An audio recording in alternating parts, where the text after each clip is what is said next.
এই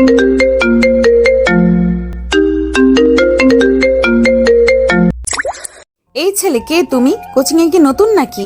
এর আগে তো কখনো দেখিনি। নাম কি তোমার? কবে জয়েন করেছো? জি ম্যাডাম, আমি নতুন, আজকে ফার্স্ট আসলাম, তাই আগে কখনো দেখেননি। আমার নাম ইরফান, আমি আকবর আলী কলেজের স্টুডেন্ট। ও আচ্ছা, ভালো তো। ক্লাসে চুপচাপ থাকবে সব সময়, কোনো রকমের বেয়াদবি করবে না। আর আমি তো শুনেছি উল্লাপাড়া আকবর আলী কলেজ স্টুডেন্টরা অনেক শান্তশিষ্ট হয়। তুমিও তার ব্যতিক্রম হবে না আশা করতেছি। জি ম্যাডাম, অবশ্যই। আমি এমনিতেই অনেক শান্তশিষ্ট, নিজের প্রশংসা নিজে করতেছি না, তবে আপনি ডে বাই ডে সেটা বুঝে যাবেন আশা করতেছি। যেহেতু তুমি আজকে নতুন আসছো, তাই তোমাকে আজকে আর কোনো পড়া ধরবো না, কিন্তু কালকে কিন্তু অবশ্যই তোমাকে পড়া দিতে হবে। আমি কিন্তু খুব স্ট্রিক্ট, কোচিং এর সবাই জানে আমি কত রাগী। আমার কথার বরখেলাপ করলে কিন্তু তোমার অবস্থা খারাপ হয়ে যাবে, so be careful. G madam, অবশ্যই। আপনি আমার টিচার, আপনার কথাটা অন্য আমি কখনো করতে পারি না। এটা আমার রুলস বা রেগুলেশনের ভেতর পড়ে না। তাসফিয়া হলেন কোচিংয়ের সবচাইতে রাগী ম্যাডাম, আর ইরফান খান তো স্বভাবে দুষ্টু প্রকৃতির ছেলে, কিন্তু সে কাউকে বুঝতে দেয় না যে সে অনেক পরিমাণ দুষ্টু। যে তার সাথে মিশে সে কেবলমাত্র এটা বুঝতে পারে সে কি পরিমাণে দুষ্টু। ইরফান, নিজেকে ইন্ট্রোডিউস করো। তোমার বয়স কত? কোন ইয়ারে পড়ো? ম্যাডাম, আমার নাম ইরফান আহমেদ, আমি উল্লাপাড়া আকবর আলী কলেজের প্রথম বর্ষের স্টুডেন্ট। বাহ, বিষয়টা তো বেশ মজাদার হয়ে গেল। কেন ম্যাডাম হঠাৎ এ কথা বলতেছেন? কি এমন মজাদার বিষয় হলো বুঝতে তো পারলাম না। একটু খোলাসা করে বললে ভালো হতো, বুঝতে সুবিধা হতো আমাদের। না, তেমন কোনো বিষয় না। আসলে আমি মোল্লাপাড়া RS মহিলা কলেজের তৃতীয় বর্ষের স্টুডেন্ট। তোমার আমার বয়সের 3-4 বছরের গ্যাপ, আর এই জন্যই আর কি বিষয়টা মজাদার লাগতেছে আমার কাছে। কি বলেন ম্যাডাম, বিশ্বাস তো হচ্ছে না। আপনাকে তো দেখে মনে হয় না আপনি দ্বিতীয় বর্ষের ছাত্রী হয়ে এখনই কোচিং পড়ানো শুরু করেছেন। বিষয়টা তো অনেক ভালো, সাথে টাকাও উপার্জন হচ্ছে, সব দিক দিয়ে পারফেক্ট একটা ডিসিশন। আমার উদ্দেশ্য টাকা কামানো না। আমার বাড়িতে সব সময় একলা একলা থাকতে বোরিং ফিল হয়, তাই ভাবলাম যে কোচিং এর ছাত্রছাত্রী পড়ালে সবার সাথে মিশে থাকতে পারবো, মনটা ফ্রেশ থাকবে, তাই আর কি। আপনার বিষয়টি বেশ ইন্টারেস্টিং, শুনে অনেক ভালো লাগলো। আমি তো ভাবছিলাম আপনি হয়তো ডিগ্রি কমপ্লিট করে ফেলেছেন। আমি তো ভাবতেও পারিনি যে আপনি দ্বিতীয় বর্ষের ছাত্রী। যাক, শুনে অনেক ভালো লাগলো, আপনাকে অ্যাপ্রিসিয়েট করলাম। আর আপনাকে দেখে আমরা অনেক কিছু শিখতে পারবো, কিভাবে পড়াশোনা কলেজ সব কিছু শেষ করে আবার কোচিং করতে আসেন, এত প্রেশার কিভাবে সামলান। আপনি তো অনেক লক্ষ্মী একটা মেয়ে দেখতেছি। তাই নাকি? মনে হচ্ছে বেশি প্রশংসা করে ফেলতেছে আমার। আমি কিন্তু আসলে অতটাও ইন্টারেস্টিং মানুষ না, আমি অনেক বোরিং একটা মানুষ। আর তুমি আমাকে ইন্টারেস্টিং বলতেছো, আর আমাকে দেখে যদি ইন্সপায়ার হতে পারো, তাহলে তো আমার এটা অনেক বড় পাওয়ার বিষয়। আমার দেখে তোমাদের দেশে কিছু খেতে পারো, তাইলে সেটা হবে আমার জন্য অনেক বড় একটা পাওয়া। তাসফিয়া কোচিংয়ের কার্যক্রম বাদ দিয়ে ইরফানের সাথে হাস্যোজ্জ্বলভাবে কথা বলতেছে। তাদের যেন মনে নেই তার আসলে এখন কোচিংয়ে আছে, তার বিন্দাস কথা বলে যাচ্ছে। ক্লাসের ভিতরে তারপর যেন তাদের কানে কোনো কিছু আসছে না, তারা একান্তভাবে কথা বলে যাচ্ছে। এটা আসলে কিসের ইঙ্গিত? আচ্ছা, অনেক হয়েছে। আজকে তো তেমন ভাবে ক্লাস নাই, হলো না পরিচয় নিতে নিতে অনেক লেট হয়ে গেছে। কালকে তোমরা সবাই 4th পেজ পুরো কমপ্লিট করে আসবা। আমি কিন্তু কালকে যে কোনো জায়গা থেকে তোমাদের প্রশ্ন করব, সঙ্গে সঙ্গে উত্তর দিতে হবে। আর যদি উত্তর দিতে না পারো, তাহলে কিন্তু তোমাদের খবর আছে, বলে দিলাম। পড়াশোনা তো কোনো নামগন্ধ নেই, শুধু ঘোরাফেরা করা আর কোচিংয়ে এসে হই হুল্লোড় করা। কালকে এটা হবে না, কিন্তু সবাই বিষয়টা মাথায় রেখো। আর ইরফান, তুমি যত নতুন, তোমাকে আলাদা করে বলতেছি, কালকে কিন্তু 4th পৃষ্ঠার যে কোনো জায়গা থেকে পড়া ধরবো, সো বি কেয়ারফুল। পড়া মুখস্থ করে ক্লাসে আসবে। কালকে যা পড়ে মুখস্থ হবে না, সে আমার ক্লাসে উপস্থিত হবে না, এটাই আমার নির্দেশ। জি ম্যাডাম, অবশ্যই। আপনি বলছেন আর আমি পড়া মুখস্থ করে আসবো না, এটা হতেই পারে না। আমি এমন ছেলে না। তাহলে আজকের মতো আসি ম্যাডাম, কালকে আবার দেখা হবে। Bye madam. হ্যাঁ ঠিক আছে, পড়া মুখস্থ করে এসো, আবার কালকে দেখা হবে। আজকের মতো সবার ছুটি, কালকে সবাই ঠিক সময় চলে আসবে। তাদের মধ্যে যেন কেমিস্ট্রি জমে গেছে। একদিনে তাদের এত গভীর কথোপকথন যেন অন্য কোনো সম্পর্কের ইঙ্গিত দিয়ে যাচ্ছে, চোখে আঙ্গুল দিয়ে বুঝিয়ে দিচ্ছে তাদের মধ্যে কিছু একটা হতে চলেছে। কিন্তু কি হতে চলেছে সেটা কারোর আইডিয়াও নেই। পরের দিন রাস্তায়। আরে কে এটা? ইরফান নাকি? কেমন আছো তুমি? দেখো কি সৌভাগ্য, আজকে রাস্তায় দেখা হয়ে গেল। তাহলে চলো দুজনে একসাথে কথা বলতে বলতে কোচিংয়ে যাই। আমাদের জেনারেশনে এই একটা সমস্যা, পড়াশোনাতে মন বসে না, শুধু ঘুরতে ভালো লাগে, গেমস খেলতে ভালো লাগে, পড়াশোনার প্রতি যেন কারো মনোযোগই নেই। তোমারও কি সেম একই ঘটনা ঘটলো নাকি? আসলে ম্যাডাম কি আর বলবো, আমিও বলতে পারেন ওই একই ধরনের লোক। পড়াশোনা করতে ভালো লাগে না, গেমস খেলতে ভালো লাগে, ঘোরাফেরা করতে, বন্ধুদের সাথে আড্ডা দিতে অনেক ভালো লাগে। পড়াশোনাতে মন বসে না, তারপরও চেষ্টা করতেছি পড়াশোনায় মন দেওয়ার। আর এখন তো পড়াশোনায় অবশ্যই মন বসবে না, বসে কোথায় যাবে? কি বলো, গেমস খেলতে এত ভালো লাগে? তোমার ছেলেদের তো এটাই স্বভাব, শুধু বন্ধু বান্ধবদের সাথে ঘুরে বেড়ানো, ঘোরাফেরা ছাড়া যেন তারা কিছুই বোঝে না। আর কি এমন হলো হঠাৎ যে ঘোরাফেরা আছে, তোমার পড়াশোনায় এত মনোযোগ বসলো, বিষয়টা তো বুঝলাম না। একটু খোলাসা করে বলো তো শুনি। অনেক কৌতূহল আছে বিষয়টা শোনার, নাকি পার্সোনাল কিছু ভাবে বলার দরকার নেই? না না ম্যাডাম, আপনি যেটা ভাবছেন তেমন না। আপনার মতো সুন্দরী ম্যাডাম যে কোচিংয়ে আছে, সেখানে কি পড়াশোনা না করে অন্য কিছু করার উপায় আছে? যদি আপনি থাকেন, ক্লাসের কোনো ছেলেই অ্যাবসেন্ট করবে না। এত সুন্দরী একটা ম্যাডাম কোচিংয়ে থাকলে সব ছেলেদের মনোযোগ আপনার দিকে আর ব্লাড ভোটের দিকে থাকবে। আর আমি তো দেখেছি অন্য স্যার ম্যাডামের ক্লাস মিস করলেও আপনার ক্লাস কোনো ছেলে মেয়ে মিস করে না, কারণ আপনারা আগে হলেও মন থেকে অনেক ভালো। আমি সেটা কালকেই বুঝে গেছি। তাই বুঝি? তা ক্লাসের সবাই আমার জন্য ক্লাস করে সেটা তোমাকে কে বলেছে? নাকি শুধু তোমার নিজের কথাই বলতেছো, অন্যদের ফাঁসিয়ে দিচ্ছ? এটা কিন্তু করা যাবে না, নিজের কথা নিজে বলতে হয়, শুধু শুধু অন্যদের ফাঁসিয়ে দিও না, বুঝেছো? আর আমি এমন কেউ না যে আমার জন্য তোমরা সবাই ক্লাস করো। মনোযোগটা আমার দিকে না দিয়ে ক্লাসের দিকে দিলে সেটা বরং তোমাদের জন্য অনেক ভালো হবে। সামনে কিন্তু পরীক্ষা, সে কথা কি মাথায় আছে? হ্যাঁ ম্যাডাম, পরীক্ষার কথা তো অবশ্যই মাথায় আছে। পরীক্ষার কথা মাথায় না থাকলে তাইলে কি কোচিং ঘুরতে আসতাম? আর আমি আপনার চেয়ে অনেক ছোট, আপনাকে আমি ফ্লার্টিং করব এত বড় সাহস আমার এখনো হয়নি। আমার পরিবার আমাকে এই শিক্ষা দেয়নি। আমি তো কেবল মাত্র আপনার সাথে একটু দুষ্টামি করতেছি, এর চেয়ে বেশি কিছু না। প্লিজ আমার কোনো কথায় আপনি কষ্ট পাবেন না বা রাগ করবেন না। আসলে কথা বলতে বলতে স্লিপ টান হয়ে গেছে, সেটা বুঝতে পারিনি। আরে ব্যাপার না, আমি কিছু মনে করিনি। তুমি যদি দুষ্টুমি করতে পারো, আমি করতে পারবো না? আর হ্যাঁ, ভালো কথা, আজকের পড়া মুখস্থ করে আসছো তো, নইলে কিন্তু খবর আছে। দুষ্টুমি তো খুব পারো, দেখবো আজকে পড়াশোনাটা কেমন ভাবে। সো ক্লাসে ঢোকার আগে প্রিপারেশনটা ভালোভাবে নিয়ে নিও। জি অবশ্যই, আমি সবসময় ক্লাসের পড়া পড়ে আসার চেষ্টা করি, আজকে তার ব্যতিক্রম হবে না। আর আপনি বলছেন না পরে আসতে পারি?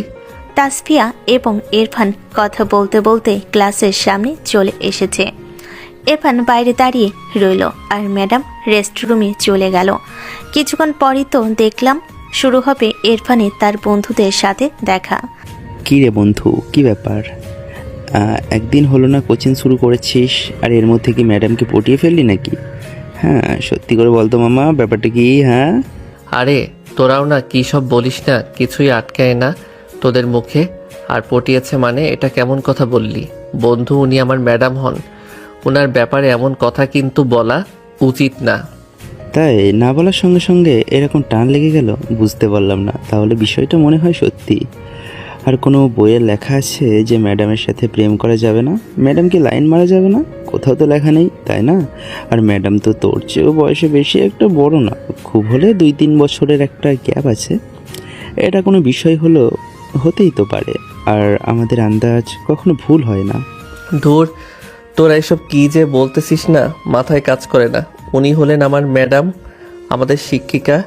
আর হ্যাঁ, উনি হয়তো অনেক ইয়াং, তার মানে এই না আমি তার সাথে প্রেম করব বা তোদের বাসায় যেটা বললে লাইন মারবো, এমন কিছুই না। এটা শুধু তোদের বোঝার ভুল। আর তোরা তো সবসময় নেগেটিভ মাইন্ড নিয়ে বসে থাকিস। ঠিক বলছি না মামা, বলতো? তোমাকে আমি চিনি বন্ধু, তুমি যে কতটা আবেগপ্রবণ সেটা আমি খুব ভালো করে জানি। তুমি যে কি করতে পারো না পারো সেটা ভালো করে জানি। একবার ম্যাডামের প্রেমে হোঁচট খেয়ে পড়লে তোমাকে আর সোজা করে দাঁড় করে রাখা যাবে না বন্ধু, সেটা আমরা সবাই খুব ভালো করেই জানি। তাদের এই কথোপকথনের মধ্যে সবাইকে ক্লাসের জন্য রুমে ডাকতেছে। ইরফানের বন্ধুরা কথোপকথন শেষ করে ক্লাসের ভিতর ঢুকে গেল। গুড মর্নিং, সবাই কেমন আছো? Good morning madam. আলহামদুলিল্লাহ, আমরা সবাই অনেক ভালো আছি। আপনি কেমন আছেন? আমি অনেক ভালো আছি। তা কালকে যে তোমাদের পড়া দিয়েছিলাম সবাই মুখস্থ করেছো তো? আর এই যে মিস্টার ইরফান, কালকে তো বলেছিলেন লাস্ট বেঞ্চে, আজকে হঠাৎ ফার্স্ট বেঞ্চে বসে বলছেন। ওরা কি খুব ভালোভাবে মুখস্থ করে আসছেন নাকি? তার জন্য অ্যাটেনশন পেতে সামনে বসেছেন? হ্যাঁ, আসলে না ম্যাডাম, যেমনটা ভাবছেন বিষয়টা তেমন না। রুমে ঢোকার পরে ফার্স্ট বেঞ্চে জায়গা পেয়েছি, তাই ফার্স্ট বেঞ্চে বসছি। ও আচ্ছা, বসেছো, ভালো কথা। পড়াতে সময় যেন আনতাম তা করো না। আমি তো শুনেছি কিউট ছেলেরা নাকি পড়াশোনা তেমন একটা পারে না। তুমি তো দেখতে মাশাল্লাহ অনেক কিউট। আমার মনে হচ্ছে না তুমি পড়া দিতে পারবে। কি বলেন আপনি? যেমনভাবে বলছেন আমাকে আমি অনেক কিউট, একটু বাড়িয়ে বলছেন। হয়তো আসলে আমি অত কিউট না। যদি কিউট হতাম তাহলে আজকে পাশ্চাত্য 5-7টা প্রেম করে ফেলতাম। কিউট নই, চেহারা ভালো না, তাই আজ পর্যন্ত একটা প্রেম করতে পারিনি। বিষয়টা হতাশাজনক না? তার উপর আপনি আমাকে কিউট বলতেছেন। খুব হাসি পাচ্ছে আপনার কথাটা শুনে। ওরে বাপরে, প্রেম করার এত শখ তোমার? প্রেম কিন্তু মোটেও ভালো জিনিস না। আর তুমি কি জানো, কিউট ছেলেদের দিয়ে কখনো প্রেম হয় না। তারা কখনো কোনো মেয়েকে প্রপোজ করতে পারে না। কিন্তু কিউট ছেলেদের মেয়ে নিজেরাই এসে প্রপোজ করে, তাদের অ্যাটেনশন নিতে চায়। তো তোমার ক্ষেত্রেও আমার মনে হচ্ছে সেটাই হতে পারে। আর আমার তো বিশ্বাসই হচ্ছে না যে তুমি এখনো সিঙ্গেল আছো। প্রেম করার শখ না থাকে বলুন? আমার ছিল, বাট সাহস হয় না একটা মেয়েকে প্রপোজ করার। অত বড় কলিজা এখনও আমার হয়ে ওঠেনি। আমাদেরও কেউ কখনো প্রপোজও করেনি, প্রেমের একটা লেটার দেয়নি। প্রেমের আশা বাদ দিয়ে দিছি। এসব আমার দ্বারা হবে না। আমার চেহারা অতটা ভালো না যে আমাকে কোনো মেয়ে সে প্রপোজ করবে। আর সিঙ্গেল নাকি মিঙ্গেল এটা বিশ্বাস করাতে এখন আমার কি করতে হবে বলুন? কপালের সাথে লেখা থাকলে অবশ্য ভালো হতো, কিন্তু আসল সত্যিটা হলো আমি একটা পিওর সিঙ্গেল ছেলে। তাসফিয়া ইরফানের সাথে এমন খুনসুটি অন্য কিছুর ইঙ্গিত দিচ্ছে। ক্লাসের সবার সাথে হাস্যোজ্জ্বলভাবে কথা বলতেছে তাসফিয়া ম্যাডাম। এর আগে কখনো এমন হাস্যোজ্জ্বল ভাবে তাসফিয়াকে দেখেনি কেউ। তাদের কথোপকথনের মধ্য দিয়ে ক্লাসের শেষ সময় হয়ে এলো। ইরফান, আমার জন্য একটু বাইরে ওয়েট করো, আমি আসতেছি। 5-10 মিনিট লাগবে। তুমি বাইরে গিয়ে দাঁড়াও, আমি দ্রুত আসতেছি। একসাথে যাব, কিছু কথা আছে তোমার সাথে। ঠিক আছে ম্যাডাম, আপনি আসেন, আমি বাইরে দাঁড়িয়ে আছি। সমস্যা নেই, আপনার কাজ আপনি সেরে আসেন। কি ব্যাপার বন্ধু, আমি বলেছিলাম না যে তোমার সাথে তাসফিয়া ম্যাডামের কিছু একটা চলছে? বিশ্বাস হলো তো?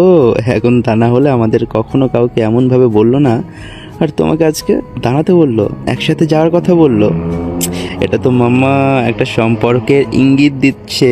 সেটা হলো প্রেম, আমার প্রেম। তোরা পারিস মুখে যা আসে তাই বলে যাস। আমার সাথে অন্য কোনো কথা থাকতে পারে নাকি? পড়াশোনার বিষয় হোক বা আদার্স কোনো বিষয়। কিন্তু তোরা যেটা ভাবছিস সেটা কিন্তু কখনোই সম্ভব না। সেটা তো নিজেও ভালো করে জানিস। আমাদের মধ্যে প্রেম কখনোই সম্ভব না, কারণ সে আমার অনেক সিনিয়র একজন মানুষ। বুঝি বন্ধু, আমরা সবই বুঝি। আমি প্রথমে বলছিলাম না যে তোর সাথে তাসফিয়া ম্যাডামের কিছু একটা হয়ে যাবে, তবে বলতে না বলতে আজকে তোকে একসাথে যাওয়ার জন্য বললো। সামনে আরো বড় কিছু হবে বন্ধু, আমার কথাটা মিলিয়ে নিস। ইরফানও মনে মনে ভাবতে লাগলো যে আসলে কি এমন কিছু হতে পারে আবার হচ্ছে না এমনটা কখনোই সম্ভব না, কারণ সে একজন সিনিয়র মানুষ। সে হয়তো আমাকে পড়াশোনার বিষয়ে কিছু কথা বলবে। ইরফান, যার তো এখনো দাঁড়িয়ে আছো? আমি তো ভাবলাম তুমি চলেই গেছো। 10 মিনিটের কথা বলে 20 মিনিট হয়ে গেল। আমি তো ভাবছি তুমি চলে গেছো। যাক, তুমি যে এখনো আছো অনেক ভালো লাগলো। তোমার সাথে কিছু গুরুত্বপূর্ণ কথা আছে। চলো যেতে যেতে কথাগুলো বলি। ম্যাডাম, কি এমন কথা আছে আমার সাথে? বিষয়টা আমি বুঝতে পারতেছি না। আমি কি কোনো বেয়াদবি বা ভুল করে ফেলছি আপনার সাথে? একটু যদি খোলাসা করে বলতেন তাহলে মন থেকে সংসারটা নেমে যেত। অনেক ভয় ভয় লাগতেছে আমার, না জানি কিছু ভুল হয়ে গেছে নাকি আমার দ্বারা। আরে না, তেমন কিছুই না। তুমি যেটা ভাবছো তেমন কিছুই হয়নি। আসলে তোমার সাথে কিছু গুরুত্বপূর্ণ কথা আছে তো। আসলে আমি বলতে চাচ্ছিলাম, কিছুদিন পর তো সব কলেজ থেকেই ছুটি হয়ে যাবে এবং 10-12 দিনের মতো ছুটি থাকবে। তো এই সুযোগে তুমি কোথাও একটা ঘুরে আসা যাক। ঘুরে আসলে মন মানসিকতাটা সব ঠিক হয়ে যায়। সব সময় তো পড়াশোনা করলে হয় না, একটু রিফ্রেশমেন্টের দরকার আছে। তাই বলছিলাম আমরা সবাই মিলে ঘুরে আসি। ঘুরে আসলে মনটা ভালো হয়ে যাবে। কি বলেন ম্যাডাম? কোথায় ঘুরতে যাবেন? কে কে যাবে আমাদের সাথে? কোচিংয়ে সবাই যাবে নাকি? না না, কোচিং এর সবাই যাবে কেন? কোচিং এর সবাই গেলে তো একটু অবস্থা পড়ে যাবে। সবার সাথে যাওয়া যাবে না। আমরাই পার্সোনালি কয়েকজন গিয়ে ঘুরে আসি। আমরা মানে আমাদের সাথে আর কে কে যাবে? যেহেতু কোচিংয়ের কেউ যাচ্ছে না, তো আর তো কাউকে দেখতে পারতেছি না একসাথে ঘুরতে যাওয়ার। আপনার কাছের কেউ যাবে নাকি? আপনার সাথে মতো তেমন কেউ নেই যে ওর থেকে নিয়ে যাব। আমার কোনো গার্লফ্রেন্ড নাই। আরে না, আমার আবার কাছের কে থাকবে বলো? আমার কখনো প্রেম হয়নি, আর হবে বলেও মনে হয় না। বলতে চাচ্ছি যে আমি, তুমি আর তোমার একজন বেস্ট ফ্রেন্ড, আমার একটা বান্ধবী আছে। আমরা 4 জন মিলে চলো ঘুরে আসি। অনেক মজা হবে, আনন্দ হবে, মন মানসিকতা একটু রিফ্রেশমেন্ট হবে। তাই বলতেছি চলো ঘুরে আসি। অবশ্য তোমাকে জোর করতেছি না। যদি তুমি যাও তাহলে চলো আমরা ঘুরে আসি সবাই মিলে। আর যদি ঘুরতে না যেতে চাও তাহলে কোনো সমস্যা নেই। আমি তো একা একা যাব না, তাই তোমাকে বললাম। আচ্ছা ঠিক আছে ম্যাডাম, আপনি যখন বললেন আমি বিষয়টা ভেবে দেখতেছি। বাড়িতে আব্বুকে বলতে হবে, আম্মুকে বলতে হবে, আর বেস্ট ফ্রেন্ডের কথা বললেন, আমার বন্ধুর সাথে কথা বলতে হবে। বলে দেখিও কি বলে।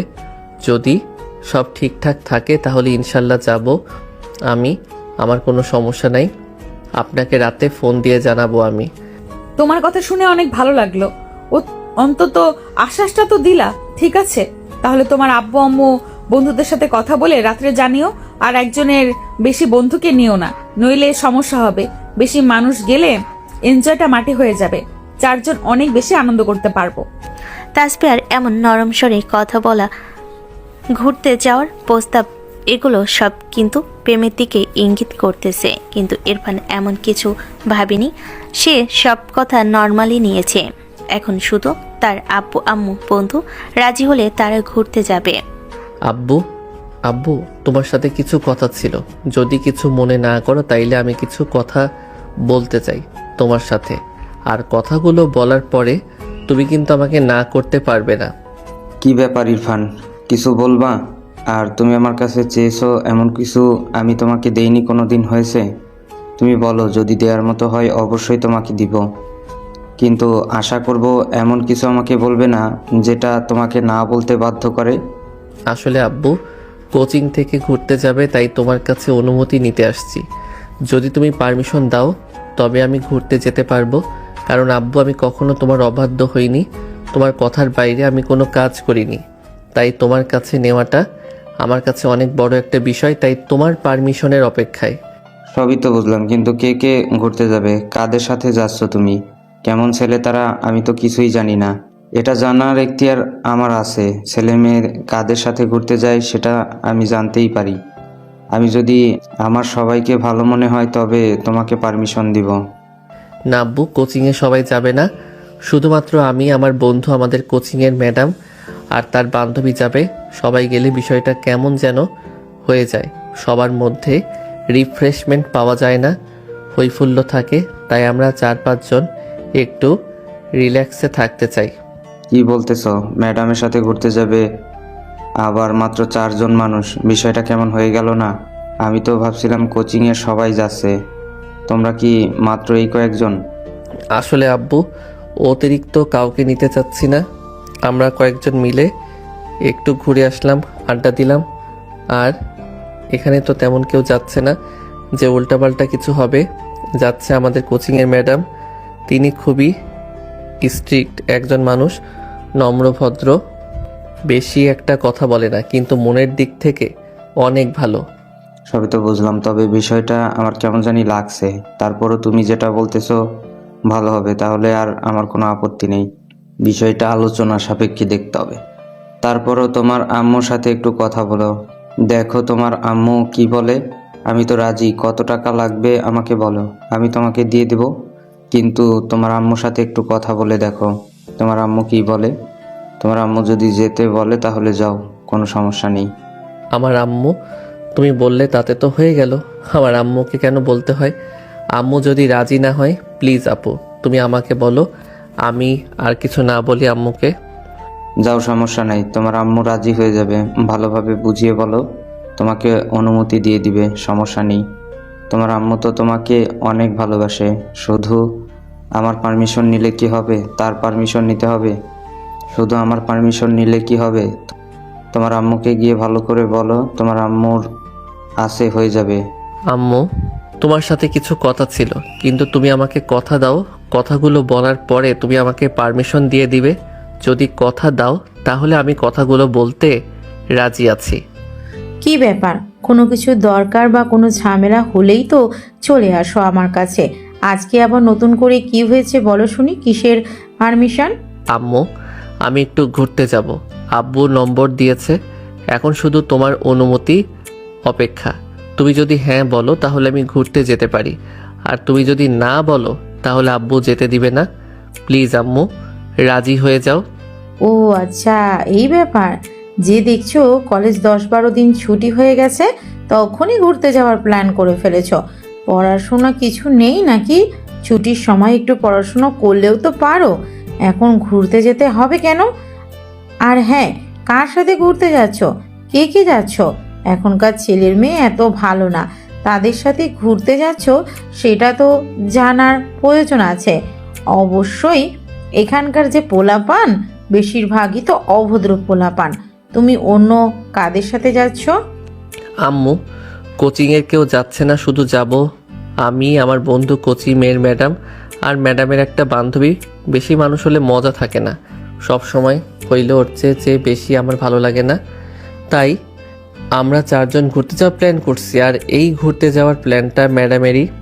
ম্যাডাম বলল শুধু পড়াশোনা করলেই হবে না, একটু রিফ্রেশমেন্টের প্রয়োজন আছে। ঘোরাফেরা করলে মনোবল বাড়ে, মনটা ফ্রেশ হয়ে যায়, তাই আর কি। সবই তো বুঝলাম, কিন্তু মাত্র 4 জন, এটা কেমন কথা? আমি তো ভাবছিলাম কোচিংয়ের সবাই জানে, কিন্তু মাত্র 4 জন, এমন তো কখনো শুনিনি। ম্যাডাম ঘোরার প্ল্যান করে, ম্যাডাম যেহেতু বলছে তাহলে তো ভালোই হবে। ম্যাডাম তো আর তোমাদের খারাপ চাইবে না। কিন্তু কোথায় ঘুরতে যাচ্ছ? বেশি দূর কিন্তু যাওয়া যাবে না। কোথায় যাচ্ছ সেটাই তো এখনো বললে না। আসলে আম্মু, ঘুরতে যাওয়ার লোকেশনটা এখনো ঠিক হয়নি, কারণ আমরা তো এখনো পারমিশনই পাইনি ঠিক মতো। আগে পারমিশন পাই, পরে তো লোকেশন ঠিক হবে। আমি তো পারমিশন পেয়ে গেলাম, এখন শুধু আমার বন্ধুর পালা তো পারমিশন পেয়ে যায়। তাই কালকে ডিসকাশন করব কোথায় ঘুরতে যাওয়া যায়। আর বেশি দূর একটা যাওয়ার কথা না বলে গেলে কি সমস্যা আছে? তো করার কোনো জায়গা নেই, দূরে গেলে ভালো হয়। দেখছো তোমার ছেলে কি বায়না ধরেছে, সে নাকি ঘুরতে যাবে। কি যাক, ঘুরে আসুক। সারাদিন রাতে বাড়িতে বসে থাকে, পড়াশোনা বাড়ি পড়াশোনা বাড়ি, একটু ঘোরাফেরা করলে শরীর মন দুটা ভালো হয়ে যায়। তো যাক, সমস্যা নেই। আর যাচ্ছেও তো খারাপ কোনো পোলাপানের সাথে না, শুধু যাবে ম্যাডাম, ওর একটা বন্ধু, আর ম্যাডামের নাকি একটা বান্ধবী যাবে। তাই বেশি কিছু আর বলিনি। এটা একদম ঠিক কথা বলেছো তুমি। বেশি কেউ যাচ্ছে না, শুধু কোচিংয়ের ম্যাডাম, ম্যাডামের এক বান্ধবী, তোমার ছেলের একটা বন্ধু। তাই আমি আর বেশি কিছু বলিনি। ওকে যেতে চাচ্ছে, গিয়ে একটু ঘুরে আসো। না আম্মু, কি বলতেছে এগুলো? ওখানে থাকবেন আমার ম্যাডাম, ম্যাডামের বান্ধবী, আমি, আমার বন্ধু, এর মধ্যে আমার ছোট ভাই গেলে বিষয়টা একটু অন্যরকম হয়ে যায়। সবাই তো মন খুলে কথা বলতে পারবেন না, আর ও তো আমার ছোট, তাই ওকে না নেওয়া ভালো। নাকি আব্বু, তুমি কি বলো? আমার এটাই ভালো মনে হচ্ছে, ছোট ভাইকে না নাই ভালো হবে, কারণ ওখানে থাকবে আমার ম্যাডাম, আমার বন্ধু, ম্যাডামের বান্ধবী। সেখানে গিয়ে ও কী করবে? ওর ওখানে তো কোনো কাজ নেই। ও কারোর সাথে মন খুলে কথা বলতে পারবে না, ওর নিজের কাছে খারাপ লাগবে তখন, কারণ ওখানে ওর সবাই সিনিয়র থাকবে, ওর সমবয়সী কেউ থাকবে না। সো ওকে না নেওয়াই ভালো হবে। ইরফান ঠিক বলেছে। সাজিদ হচ্ছে ছোট, ও ওদের মধ্যে গিয়ে কি করবে? বাসায় থাক, ওখানে গিয়ে সবাই বড়, ওখানে গিয়ে ঠিকমতো মঙ্গল কথাও বলতে পারবে না, তখন ওরা আরও অনেক খারাপ লাগবে। তাই না যাওয়াই ভালো। ইরফান একাই গিয়ে ঘুরে আসুক আর সাজিদ বাড়িতে থাকুক। তোমাদের অনেক অনেক ধন্যবাদ আম্মু আব্বু আমাকে ঘুরতে যাওয়ার পারমিশন দেওয়ার জন্য। আমি অনেক এক্সাইটেড ঘুরতে যাওয়ার জন্য। অনেক দিন হলো দূরে কোথাও ঘুরতে যাই না। অনেক ভালো লাগছে। তোমাদের অনেক অনেক ধন্যবাদ। ইরফান প্রচণ্ড পরিমাণে হ্যাপি আজকে, কারণ সে ঘুরতে যাওয়ার অনুমতি পেয়ে গেছে। এখন শুধু পোহর গোনার অপেক্ষা, আর 2-1 দিন পরই তারা ঘুরতে যাবে। এখন শুধু তার বন্ধু রাজি হলে তাদের শুরু হবে কোথায় যাবে, কোথায় থাকবে। হ্যালো বন্ধু, কই আছিস এখন তুই? তোর সাথে কিছু কথা ছিল। বন্ধু বল, আমি এখন বাড়িতে ঘরের ভিতর শুয়ে আছি। কি বলবি বল, ফ্রি আছি, সমস্যা নেই। আমরা তো ঘুরতে যাওয়ার প্ল্যান করছি, তবে কিন্তু বন্ধু যেতে হবে না, না করিস না প্লিজ বন্ধু। কি বলিস, হঠাৎ ঘুরতে যাবি কোথায়? ঘুরতে যাবে আর কে কে যাচ্ছে? সকালে কোচিং থেকে আসলাম তখন তো কিছু বললি না, এখন হঠাৎ ফোন দিয়ে বলছিস কখন করলে প্লেয়ার, কিছু তো জানতেই পারলাম না। আসলে বন্ধু প্ল্যানটা আসলে আমার না, প্ল্যানটা করছে ম্যাডাম। ম্যাডাম বলল যে 10 বার কিন্তু ছুটি আছে, তো চলো দূরে কোথাও ঘুরে আসি। অনেক দিন হলো কোথাও ঘুরতে চাই না, গেলে অনেক ভালো লাগে, মন মেজাজ ফ্রেশ হয়ে আসবে। আর সত্যি তো অনেক দিন ধরে ঘুরতে চাই না, চলো না বন্ধু ঘুরে আসি। এত এমার্জেন্সি বললে কিভাবে সম্ভব বল? টাকা পয়সার ব্যাপার আছে তো, বাড়িতে অনুমতি নিতে হবে, একটু তো সময়ের ব্যাপার। এত এমার্জেন্সি করলে কিভাবে হবে বল? আর আমি তোকে বলছিলাম না মামা, ম্যাডাম আর তোর কিছু একটা হতে চলেছে। দেখলে তো ধীরে ধীরে সব কথাই আমার মিলে যাচ্ছে। আজকে ঘুরতে যাওয়ার কথা বলেছে, আর কাউকে কিন্তু বলেনি, শুধুমাত্র তোকেই বলেছে। কেন বলেছে তুই সেটা কি বুঝতে পারছিস না? সামনে আরও বড় কিছু হবে মামা, অপেক্ষায় থাক। আমার কথা সব অক্ষরে অক্ষরে মেলে দেখে নিস। তুই আমার কথা কখনো মিথ্যে হয় না। কি সব বলেছে বন্ধু, সেসব পরে দেখা যাবে। এখন তুই বল ঘুরতে যাবে কিনা, আর তুই না করলেও কিন্তু তোকে আমি জোর করে নিয়ে যাব আমার তরফ থেকে। আমি আর তুই যাব, আর ম্যাডামের বান্ধবী যাবে, 4 জনের বেশি যাবে না। আর কোচিংয়ের কাউকেই নেওয়া যাবে না, গেলে হই হুল্লোড় হবে। আর আমার বেশি চেঁচামেচির ভিতর থাকতে মন চায় না, তাই আমরা কয়েকজন গেলে সময়টা অনেক ভালো কাটবে, সবাই মিলে আড্ডা দেওয়া যাবে, ঘোরাঘুরি করা যাবে। এটা অবশ্যই তুই একটা সত্যি কথা বলেছিস। কোচিনের সবাইকে নিয়ে গেলে পুরো বাজার বানিয়ে ফেলবে। 4-5 জন গেলে ঘুরে মজা পাওয়া যাবে, আড্ডা দিয়ে মজা পাওয়া যাবে, ঘুরে মনে শান্তি পাওয়া যাবে, সব দিক দিয়ে পারফেক্ট হবে। কিন্তু আমি একটা জিনিস বুঝতে পারছিলাম না, এত মানুষ বাদ দিয়ে তোকে কেন ম্যাডাম ঘুরতে যাওয়ার অফার করলো? আমার বিষয়টা এখনও মাথার ভিতরে ঘুরপাক খাচ্ছে। কিছু তো একটা চক্কর চলছে বন্ধু, সেটা আমি বেশ ভালো করেই বুঝতে পারছি। আর তুমি এখন না বুঝলেও কিছুদিন পর বোঝা যাবে আমার কথাটা, তুই মিলিয়ে নিস। আর কথাগুলো মিলে গেলে আমাকে টিট দিতে হবে জ্বালা। তুই যদি আমাকে টিট না দিস তাহলে তোর কিন্তু খবর আছে। আচ্ছা ঠিক আছে, পরের কথা পরে বলিস। তোর কথা যদি আসলেই সত্যি হয়ে যায় তাহলে অবশ্যই তোকে আমি ট্রিট দিব, যা খেতে চাস তাই খাওয়াবো। তবে এটা কখনোই হবে না বন্ধু, তুই শুধু শুধু এমন কথা বলতেছিস। এমন কিছুই হবে না। ম্যাডাম জানে তার আর আমার বয়সের অনেক গ্যাপ, সে কখনো এটা চাইবে না যে তার সাথে আমার সম্পর্ক হোক। এটা ভাবতে কেমন লাগে শালা, তুই কি সব ভাবিস? আচ্ছা বন্ধু, তাহলে তোরা প্ল্যান কর কোথায় ঘুরতে যাবি। আমি আছি, সমস্যা নেই। শুধু একটু টাকা পয়সা নিয়ে সমস্যা, আর বাড়িতে ওটা ম্যানেজও হয়ে যাবে, সমস্যা নেই। আমার জন্য কিছু বাড়তি টাকা নিয়ে যাই, যদি প্রয়োজন হয় তাহলে নির্ভর, যদি না প্রয়োজন তাহলে আর লাগবে না, কিন্তু ব্যাকআপ হিসেবে রেখে দিস। কারণ ম্যাডাম যাচ্ছে, মান সম্মান তো কিছু থাকবে না। সো তোকে আগেই বলে রাখলাম, কথাগুলো মাথায় রাখিস। আর ঘুরতে গেলে মজা তো অবশ্যই হবে। অনেকদিন পর দূরে কোথাও ট্যুর দেবো, বেশ এক্সাইটেডমেন্ট। ইরফানের আব্বু আম্মু পারমিশন দিয়ে দিয়েছে, এদিকে তার বন্ধুও যেতে রাজি হয়ে গেছে। তারা ঘুরতে যাওয়ার প্ল্যান করতে বাকি এখন শুধু, কিন্তু আসলে সামনে কি হতে চলেছে সেটা আসলে কেউ আন্দাজ করতে পারছে না। হয়তো ভালো কিছুই হবে, কিন্তু কি হবে সেটা কেউ জানে না। হ্যালো ইরফান, তো কি করলা? বাড়িতে কথা বলেছো? তুমি কিছুই তো জানালে না আমাকে। আমি অপেক্ষায় আছি, কিন্তু তুমি আমাকে ফোন করে কিছুই জানালে না। যাবে কি যাবে না কিছুই তো বলতেছো না। আমি আপনাকে ফোন দিতে যাচ্ছিলাম, এর মধ্যে আপনার ফোন দিয়ে দিয়েছেন। খুশির সংবাদ ম্যাডাম, আমার বাড়ি থেকে পারমিশন দিয়ে দিয়েছে। আব্বু আম্মু দুজনে আমাকে অনুমতি দিয়ে দিছে। পরে বন্ধুর সাথে কথা বললাম, ওর সাথে অনেক কথা বলার পরেও রাজি হয়েছে। ও যাবে, সমস্যা নাই। কিন্তু বিষয় হচ্ছে আমরা যাব কোথায়, গন্তব্যটা কোন জায়গায় সেটা এখনো কেউ জানে না। সেটা জানালে ভালো হয়। আপনার কি কোনো লোকেশন পছন্দ করা আছে, নাকি প্ল্যান করবেন কোনটা? এটা তো খুব ভালো কথা। আমি জানতাম তোমার আব্বু আম্মু রাজি হবে, কারণ এখানে তো অন্য কোনো পোলাপান যাচ্ছে না, শুধু আমরা 4 জন যাব। আর ঘুরতে যাওয়ার লোকেশন তো আমি অনেক আগেই সিলেক্ট করে রেখেছি। আমার অনেক শখ, সাজেক যাব। তোমরা কি বলো? আমার কোনো সমস্যা নেই ম্যাডাম, সাজে তো অনেক ভালো জায়গা। ওখানে গেলে অনেক ভালো ফিল পাওয়া যাবে, ভাসমান দেখা যাবে, প্রাকৃতিক সৌন্দর্য সব মিলে সুন্দর একটা পরিবেশ। ওখানে শান্ত শিষ্ট জায়গা, সব মিলিয়ে খুব সুন্দর সময় কাটবে। তুমি একদম ঠিক কথাই বলেছো। এই জন্যই তো আমি সাজেক সিলেক্ট করেছি, কারণ অনেকদিন যাবত আমার সাজেকে যাওয়ার ইচ্ছা, কিন্তু হাতে যাওয়ার মতো কেউ নেই, তাই এতদিন যেতে পারিনি। কিন্তু এবার স্বপ্নটা পূরণ হতে চলেছে, অনেক ভালো লাগতেছে। অবশ্যই মনে হচ্ছে স্বপ্নটা পূরণ হবে। আর আমার বান্ধবীকে আমি বলেছি ও যাবে, সমস্যা নেই, ওর কলেজ ছুটি। তাহলে কিন্তু আমরা কাল দিন পর রওনা হব। আমার আর বেশি দিন সহ্য করে থাকা সম্ভব না। যেহেতু তোমার আব্বু আম্মু আছে, তোমার বন্ধু রাজি, এদিকে আমার বান্ধবী যাবে, তাহলে তো আর কোনো সমস্যাই রইল না। সবাই রাজি, এখন শুধু যাওয়ার পালা সাজেকে। Sajek, I am coming. Madam, কথাটা একদম আমি সঠিক বলেছেন। জায়গাটা অনেক ভালো লাগে। আর আমার বন্ধু শুনে খুশি হয়েছে, ওর নাকি সাজেক যাওয়ার অনেক ইচ্ছা।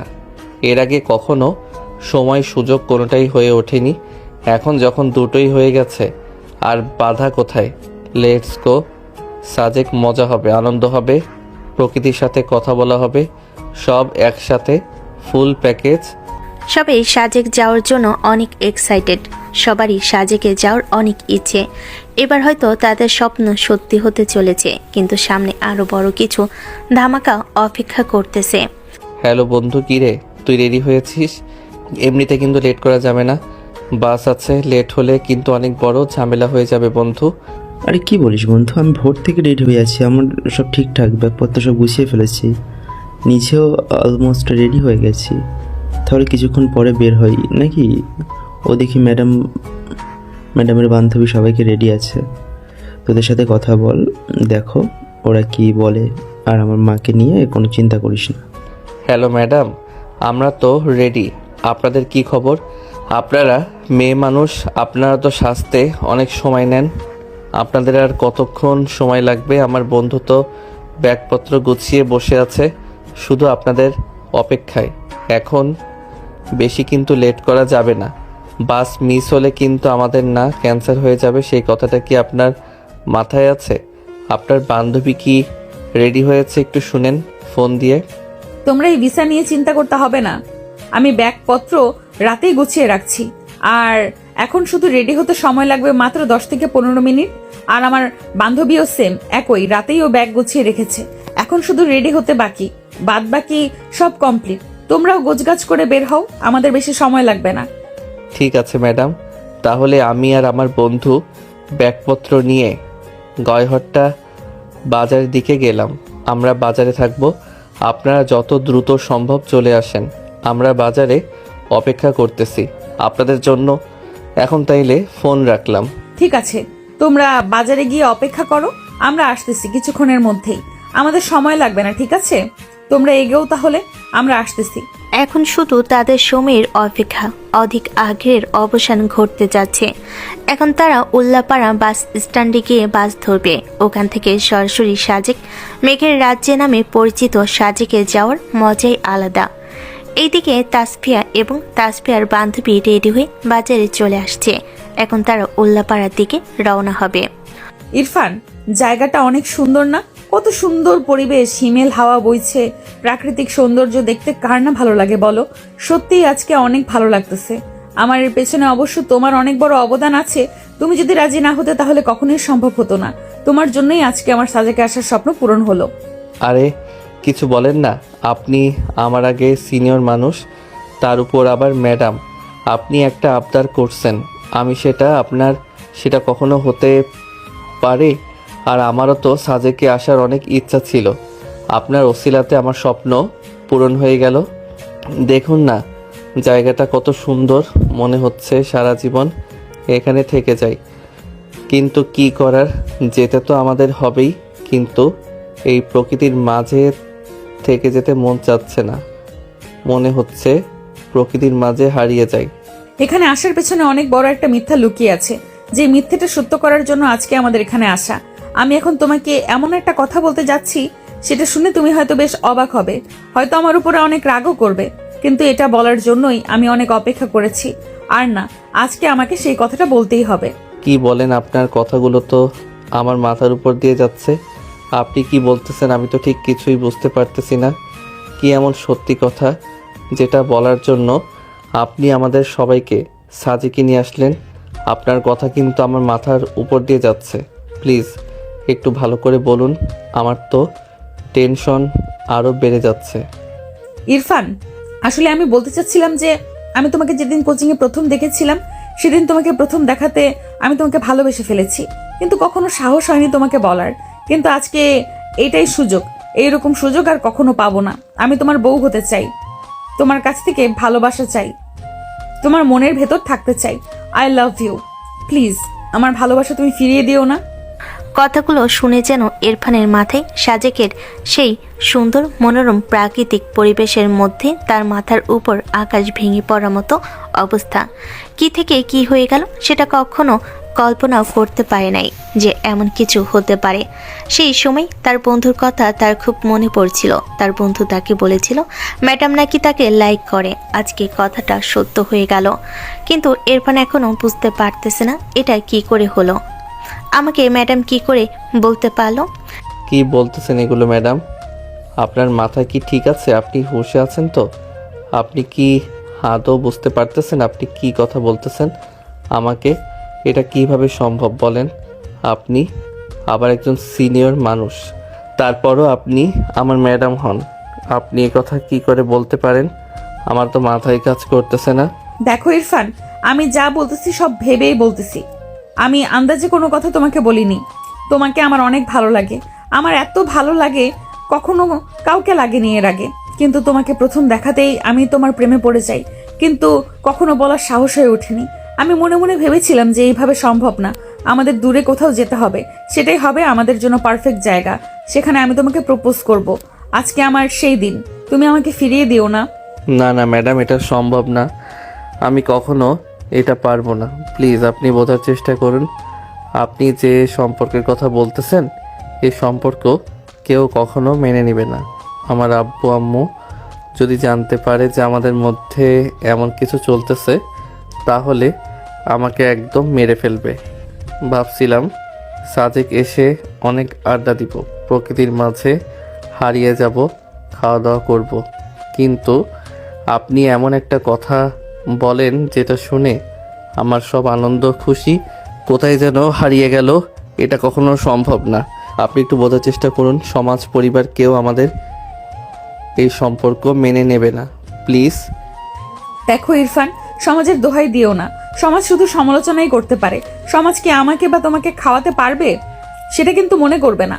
আর বাকি রইল তোমার আব্বু আম্মু, আমি বোঝাবো তাদের, আমার পরিবার বোঝাবে তাদের, তারা বুঝে যাবে। শুধু তুমি রাজি হয়ে যাও, প্লিজ তুমি রাজি হও। সবাইকে রাজি করানোর দায়িত্ব আমার। তোমাকে আমি অনেক ভালোবাসি।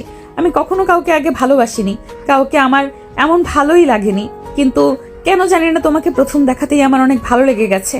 তোমাকে যেন আমি ভুলতে পারতেছি না। উঠতে বসতে শুইতে সব সময় যেন তোমার কথাই মাথায় আসে। তোমাকে ছাড়া কিছুই বুঝতে পারছি না। দেখুন ম্যাডাম, আমার বাবা মাকে সম্পর্ক মেনে নিবে না, আর আপনি বলতেছেন সমাজের কথা। সমাজ আমাদের খাওয়াতে পড়াতে না পারলেও একটা জিনিস খুব ভালো পারে, সেটা হলো সমালোচনা করতে। আর প্রতিদিন যদি আমার আব্বু আম্মুর সমালোচনা শুনে তাইলে তাদের কি পরিমাণ কষ্ট হবে আপনি একটু ভাবতে পারতেছেন? একটু ভেবে দেখুন তো তাদের উপর দিয়ে কি ঝড় বইবে। দেখো ইরফান, হয়তো কিছুদিন একটু প্রবলেম হবে, কিন্তু ধীরে ধীরে সব ঠিক হয়ে যাবে। কারণ সমাজ একটা ঘটনা বেশি দিন মনে রাখে না। কিছুদিন হয়তো এগুলো সমালোচনা হবে, কিন্তু ধীরে ধীরে সব ঠিক হয়ে যাবে। কিন্তু আমি যে তোমাকে ভালোবাসি, তুমি আমাকে ছেড়ে চলে যাও, তাহলে আমি সেটা কখনোই ভুলতে পারবো না। কারণ তোমাকে ভোলা আমার পক্ষে সম্ভব না। আমি তোমাকে এতটা পরিমাণে ভালোবেসে ফেলেছি, আগে আমার এত ভালো কাউকে লাগেনি। তোমাকে প্রথম দেখাতেই আমি নিজের থেকেও বেশি ভালোবেসে ফেলেছি। তোমাকে জানি না কেন এত ভালোবাসি। তোমাকে যদি বলতে বলো কি দেখেছেন আমার মধ্যে, আমি সেটা বলতে পারবো না। শুধু একটা কথাই বলতে পারবো, তোমাকে আমি অনেক ভালোবাসি। আচ্ছা ম্যাডাম, অনেক কথা হয়েছে, এখন রুমে গিয়ে একটু রেস্ট নেন। কিছুক্ষণ পর এই বিষয়ে কথা হবে। এখন একটু খারাপ লাগতেছে, মাথা কাজ করতেছে না, একটু রেস্ট নেই। রুমে গিয়ে বসে থাকি, তারপরে সব বিষয়ে আমার কথা হবে। আমি একটু ভেবে দেখি। ইরফান বুঝতে পারছে না হঠাৎ করে তার ম্যাডামের মনে তার প্রতি এত ভালোবাসা কোথা থেকে জন্মালো। সে একটু আন্দাজ করতে পারেনি যে ম্যাডাম এমন কিছু করবে, কারণ সে কখনো এভাবে ভেবে দেখেনি। সে শুধু ভাবছে এখন কি হবে। ম্যাডামের কথায় রাজি না হলে, ম্যাডাম উল্টাপাল্টা যদি কিছু করে ফেলে, আবার ম্যাডামের সাথে সম্পর্ক জড়িয়ে পড়ে যদি তার আব্বু আম্মু তাকে বাড়ি থেকে বের করে দেয়, তাহলে কি হবে তখন। সে কথাগুলো ভাবতে ভাবতে রুমের মধ্যে গিয়ে শুয়ে পড়ল। কিরে বন্ধু, এভাবে হঠাৎ এসে শুয়ে পড়লি? তোখানে দেখলাম ম্যাডামের সাথে দাঁড়িয়ে কথা বলছিস। কি কথা হলো তোদের? আর মামা, জামাটা কিন্তু অনেক সুন্দর, খুব ভালো লাগছে। অনেকদিন পর এমন একটা জায়গা আসলাম, সাজেকের আসার অনেক ইচ্ছে ছিল। চলো বাইরে দিয়ে ঘুরে আসি। না বন্ধু, তুই যা, আমার অনেক খারাপ লাগতেছে, একটু শুয়ে থাকি। আমার এখন একটুও ভালো লাগতেছে না, বাইরে যাওয়ার মতো মুড নেই। কিরে মামা, হঠাৎ কি হলো তোর? এই একটু আগে তো সব ঠিক ছিল, হঠাৎ কি এমন হয়ে গেল? তোর শরীর খারাপ হয়ে গেল? ঘুরতে যেতে চাচ্ছিস না, মুড নাই বলছিস? কিছু হয়েছে নাকি, খুলে বল। কি আর বলবো বন্ধু তোর কথা। আমি সত্যি হয়ে গেল, ম্যাডাম আজকে আমাকে প্রপোজ করছে। এখন আমি কি করব বুঝতে পারতেছি না। যদি ম্যাডামের প্রস্তাবে রাজি না হয়, তাহলে ম্যাডাম তো উল্টাপাল্টা কিছু করে ফেলে। আবার তার প্রস্তাবে রাজি হয়ে গেলে আব্বু আম্মু যদি আমাদের বাড়ি থেকে বের করে দেয়, আমাকে ছেলে হিসাবে যদি মেনে নেয়, তাহলে কি হবে? আমার মাথা কাজ করতেছে না। আমি জানতাম বন্ধু, আমি তোকে বলছিলাম না তুমি এরকম কিছু একটা হবে। আমি অনেক আগেই সন্দেহ করেছিলাম, কারণ আমাদের কখনো ম্যাডাম এত প্রায়োরিটি দেয়নি যত প্রায়োরিটি তোকে দিয়েছে। আর আমাদের কখনো ঘোরার কথা বললো না, আর তোকে হঠাৎ এত দূরে সাজাকে ঘোরার জন্য আসতে বললো। তখনই আমার অনেক ঘাটার লেগেছিল, কিন্তু তুই তো আমার কথা বিশ্বাস করছিলি না। এখন কি করবি? আমার তো মাথা কাজ করছে না। কথাটা শুনে তো মাথার উপরে যেন আকাশ ভেঙে পড়লো। এটা কিভাবে সম্ভব? আমিও বুঝতে পারতেছি না বন্ধু, এখন কি করব। আমার মাথা কাজ করতেছে না। তুই একটু ভেবে দেখ কি করা যায়, আমার মাথায় কিছুই আসতেছে না। আমি বলি কি বন্ধু, ম্যাডামকেও কিন্তু দেখতে অনেক সুন্দর। কি ম্যাডামের প্রস্তাব রাজি হয়ে যা, পরে বিষয়গুলো পরে দেখা যাবে। তোর আব্বু আম্মু তো তোকে অনেক ভালোবাসে, তোর ভালোবাসা তারা অবশ্যই মেনে নেবে। তুই তাদের আদরের সন্তান, তোদের কখনো কষ্ট দিবে না তারা। আর বাকি রইল সমাজ, সমস্ত কিছুদিন পরে সব ভুলে যাবে। কিছুদিন বিষয় নিয়ে তারা কথা বলবে, কিন্তু ধীরে ধীরে সব ঠিক হয়ে যাবে। কিন্তু একবার যদি ম্যাডাম কিছু করে ফেলে, তখন কি হবে বল? সবই ঠিক আছে বন্ধু, আসলে কপালটা আমার খারাপ। আসলে আমি কি করতে আর হয়ে গেল কি। তুই আমার আব্বু আম্মুকে চিনিস না, আমাকে ভালোবাসে ঠিকই, কিন্তু তারা এই সম্পর্ক কখনো মেনে নিবে না। আমার সমবয়সী হলে একটা কথা ছিল, আমার চেয়ে প্রায় 2-3 বছরের বড়, তারপর আমার কোচিংয়ের ম্যাডাম, তাই সম্ভব বল? আচ্ছা কি হবে সেটা পরে দেখা যাবে, এখন তো একটু রেস্ট নে, তোকে দেখে খুব ক্লান্ত মনে হচ্ছে। একটু শুয়ে থাক, রেস্ট নিয়ে পরে ধীরে সুস্থে এগুলো নিয়ে কথা বলা যাবে, পরের বিষয় পরে দেখা যাবে, একটু শুয়ে থাক।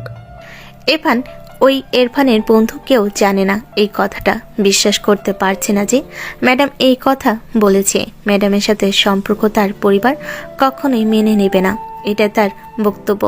সামনে কি হতে চলেছে কেউ জানে না। কিরে বান্ধবী, ইরফান কি রাজি হয়েছে শেষে? বাইরে থেকে এসে বসে পড়লি, কিছুই তো বললি না কি হয়েছে। না রে, এখনো রাজি হয়নি। আমার মনে হয় না রাজি হবে। ও অনেক ঘাবড়ে গেছে, অনেক ভয় পেয়ে গেছে। ওর পরিবারের কথা আরো অনেক মনে পড়তেছে। ও বলতেছে ওর পরিবার এটা মেনে নেবে না, কারণ আমি ওর ম্যাডাম, প্লাস ওর থেকে প্রায় 3 বছরের বড়। এটাই নাকি বড় সমস্যা। এটা কোনো সমস্যা হলো? এখন তো 2-3 বছর কেন, মানুষ 10 বছরের উপরে মেয়েকে বিয়ে করে। আর এটা তো কিছুই না। দেখ, বুঝিয়ে বল, আমিও বোঝাবো। কিছুক্ষণ পর বের হয়ে বুঝিয়ে শুনিয়ে রাজি করাতে হবে। আমি তো জানি তুই ওকে কতটা ভালোবাসিস, কিন্তু সব সময় আমাকে এসে ওর কথা বলতিস। এভাবে ওকে রাজি করাবো। হাজার হলেও তুই আমার একমাত্র বান্ধবী। বন্ধু চল বাইরে যাই, এখন একটু ভালো লাগতেছে। বিয়েতে একটু ম্যাডামকে বোঝাবে এই সম্পর্ক কেউ মেনে নেবে না। আমাকে ভুলে যেতে বল, আমি তোর যোগ্য না। আর আমি তো চাকরি বাকরি কিছুই করি না, আমি বেকার। তাকে বিয়ে করে কি খাওয়াবো? ওকে একটু বোঝানো বন্ধু, যাতে আমাকে ভুলে যায়। আচ্ছা চল দেখি কি করা যায়। আমার কথা কি মানবে? আমার তো মনে হচ্ছে না। তারপর চেষ্টা করতে তো বাধা নেই, যতদূর সম্ভব চেষ্টা করব বোঝানো। না বুঝলে কি করব বল? দুইজন বাইরে যাচ্ছিল, সামনে তাকিয়ে দেখে তাসফিয়া ও তাসফিয়ার বান্ধবী একসাথে দাঁড়িয়ে আছে। তারা কিছু একটা কথা বলতেছে। তারা সেখানে চলে গেল হাঁটতে হাঁটতে। দেখুন ম্যাডাম, আপনি যেটা বলতেছেন সেটা কখনো সম্ভব না। আপনারা ইরফানের বয়সের পার্থক্যটা একবার দেখুন। আপনারা 3 বছরের ছোট বড়, তার উপর সবচেয়ে বড় যেটা বিষয় সেটা হলো আপনি হলেন ওর ম্যাডাম। আর ম্যাডামকে কেউ বিয়ে করে এমন কথা শুনেছেন কখনো? মানুষ শুনলে কি বলবে? সবাই শুধু সিচি করবে। তখন ইরফানের আব্বু আম্মার মান সম্মান কোথায় গিয়ে দাঁড়াবে? আপনি একটু বোঝার চেষ্টা করুন। দেখো, এটা কোনো বিষয় না। মানুষ কিছুদিন মনে রাখবে, তারপরে ধীরে ধীরে সবাই সবকিছু ভুলে যাবে। কিন্তু আমাদের সম্পর্ক যদি একবার বিচ্ছেদ হয়ে যায়, আমি কখনোই ইরফানকে ভুলতে পারবো না, কারণ ওকে আমি অনেক ভালোবাসি। ও এখন আমার এই পৃথিবী, ওকে ভুলা আমার পক্ষে সম্ভব না। আর ওর পরিবারকে আমি রাজি করাবো, আমার কথা আরো বুঝবে। আমি তাদের মেয়ের মতো। আপনি একটু বোঝার চেষ্টা করুন ম্যাডাম, আমার চেয়ে অনেক ভালো ছেলে আপনি পাবেন। আর আমার মধ্যে এমন কি আছে? আমি না করি কোনো চাকরি বাকরি, আমি একটা বেকার ছেলে। আপনি আমার প্রেমে পাগল হলে তো চলবে না। খাওয়াবো কি করে? দেখো, এসব বাহানা দিয়ে কোনো লাভ আছে? আমি ইনকাম করি, আমার ইনকামে সংসার চলবে। আর তুমি পড়াশোনা শেষ করে তুমি একটা চাকরি বাকরি জোগাড় করে নিবে, এটা কোনো প্রবলেম হলো? আমি শুধু তোমার কাছে থাকলে সুখে থাকবো। খাওয়া দাওয়াটা বড় বিষয় না, বড় বিষয় হচ্ছে আমি তোমার কাছে থাকতে চাই, তোমার সাথে একবার এসে ঘুমাতে চাই। আমি তোমাকে ছাড়া বাঁচতে পারবো না। প্লিজ তুমি আমার কথাটা একটু বোঝার চেষ্টা করো। দেখুন ম্যাডাম, আপনি এরকম পাগলামি করলে হবে না। আমি আপনাকে বউ হিসেবে গ্রহণ করতে পারবো না। আমার পরিবার আছে, আব্বু আম্মু ভাই সমস্ত বাদ দিলাম। আমার আব্বু আম্মু তো আমাকে ঘর থেকে বের করে দিবে। এই কথা জানতে পারলে আপনি আমাকে ভুলে যান। আমি আপনাকে মানতে পারবো না। আর আমি আজকে বাড়িতে চলে যাব। আমার ঘরের শখ মিটে গেছে, আমাকে আর ডিস্টার্ব করেন না প্লিজ। আপনি আপনার মতো থাকেন, আমাকে আমার মতো থাকতে দেন। ইরফানের এরকম উচ্চস্বরে গরম গলায় কথা বলাটা যেন তাসফিয়া কেমন যেন হয়ে গেল। হঠাৎ তাসফিয়া মাথা ঘুরে পড়ে যায়। পড়ে গিয়ে পাথরের সাথে মাথা লেগে মাথা ফেটে যায়। সঙ্গে সঙ্গে তাসফিয়া অজ্ঞান হয়ে যায়। এখন সবাই দৌড়াদৌড়ি শুরু করে দিয়েছে, দ্রুত ডাক্তারের কাছে নিয়ে যেতে হয়। বন্ধু তাড়াতাড়ি কোনো অ্যাম্বুলেন্সে ফোন দেই, ওর অবস্থা কিন্তু অনেক খারাপ হয়ে যাচ্ছে, মাথা দিয়ে অনেক রক্ত বেরোচ্ছে। তাড়াতাড়ি ফোন দে, বেশি দেরি হলে কিন্তু বিশাল একটা প্রবলেম হয়ে যাবে, ম্যাডামের ক্ষতি হয়ে যেতে পারে। যত ফার্স্ট অ্যাম্বুলেন্স নিয়ে আসেক। ইরফান, ম্যাডামের আব্বু আম্মুকে জানানো অনেক জরুরি, তাদের কিন্তু জানাতেই হবে। পরে যদি আবার বলে যে তোমরা আমাদের কিছু জানাও নাই, ওটা কিছু হওয়ার আগেই তাদের জানানো ভালো, নাকি কি বলিস তুই? হ্যাঁ বন্ধু, তুই একদম ঠিক কথা বলেছিস। ম্যাডামের আব্বু আম্মুকে ফোন করে বিষয়টা জানাতে হবে, তা না হলে পরে যদি আবার কোনো সমস্যা হয়ে যায় সেখানে আমাদের অনেক বড় প্রবলেম হয়ে যাবে। হ্যাঁ ঠিক বলেছিস তুই, তাদের ফোন করে বলছে আমরা ওকে নিচে করে ঢাকায় নিয়ে যাচ্ছি। ঢাকা মেডিকেলে ভর্তি করতে হবে ওকে, যত দ্রুত সম্ভব তাদের চলে আসতে বল। হ্যালো আঙ্কেল, আসসালামু আলাইকুম। আমি তাসফিয়া ম্যাডামের স্টুডেন্ট। আমরা একসাথে ঘুরতে আসলাম। ম্যাডাম হঠাৎ মাথা ঘুরে পড়ে যাওয়াতে পাথরের সাথে মাথা লেগে ম্যাডামের মাথা ফেটে যায়, এতে অনেক রক্ত পড়তেছে। আমরা এখন তাকে ঢাকা মেডিকেলে নিয়ে যাচ্ছি। আপনারা যত দ্রুত সম্ভব ঢাকা মেডিকেলে চলে আসবেন। আপনিও তাড়াতাড়ি চলে আসেন। আর এখনই এর চেয়ে বেশি কথা বলার পরিস্থিতি এখনও নেই। আপনারা আসেন, তারপরে কথা হবে। আসসালামু আলাইকুম। ইরফান অনেক ভয় পেয়েছে। সে মনে মনে ভাবতেছে, কেন যেন রাজি হলাম না। যদি রাজি হতাম তাহলে এখন এমন কিছুই হতো না। ম্যাডাম মাথা ঘুরে পড়ে যেত না, আর না তার মাথা ফেটে যেত। এখন কি হবে? সবাইকে কি জবাব দেবে? এখন এদিকে তাসফিয়ার জ্ঞান ফিরছে না। তার মেডিকেলের কাছাকাছি চলে এসেছে। ডাক্তার সাহেব, আপনি তাড়াতাড়ি আমাদের ম্যাডামকে একটু দেখুন। ম্যাডাম মাথা ঘুরে পড়ে যাওয়ায় পাথরের উপর মাথা লেগে মাথা ফেটে রক্ত পড়তেছে। আপনি একটু তাড়াতাড়ি চেক করুন প্লিজ। টাকা পয়সা নিয়ে আপনি ভাববেন না। সবই তো বুঝতে পেরেছি। দেখে তো মনে হচ্ছে অবস্থা খারাপ। তোমাদের আগেও কোনো মেডিকেলে ভর্তি করা উচিত। ছেলের এত দূরে নিয়ে আসার কারণে রক্ত বেশি পড়ে গেছে। এখন দেখা যাক, আমাদের ফুল প্রচেষ্টা থাকবে। আপনারা ভাইরা অপেক্ষা করুন। আমাকে কে ফোন দিয়েছিল? তুমি? কি হয়েছে তাসফিয়া? বলতেছিল কেন, কি হয়েছে? আসলে ম্যাডাম কথা বলতে হঠাৎ মাথা ঘুরে পড়ে যাওয়ায় পাথরের সাথে মাথা লেগে মাথা ফেটে যায়, এতে রক্ত বের হয়। সঙ্গে সঙ্গে ম্যাডাম অজ্ঞান হয়ে যান। আমরা দ্রুত আর মনে নিয়ে তাকে ঢাকায় নিয়ে আসি। এখন তাকে ডাক্তার চিকিৎসা করতেছেন, আমাদের বাইরে অপেক্ষা করতে বলছে।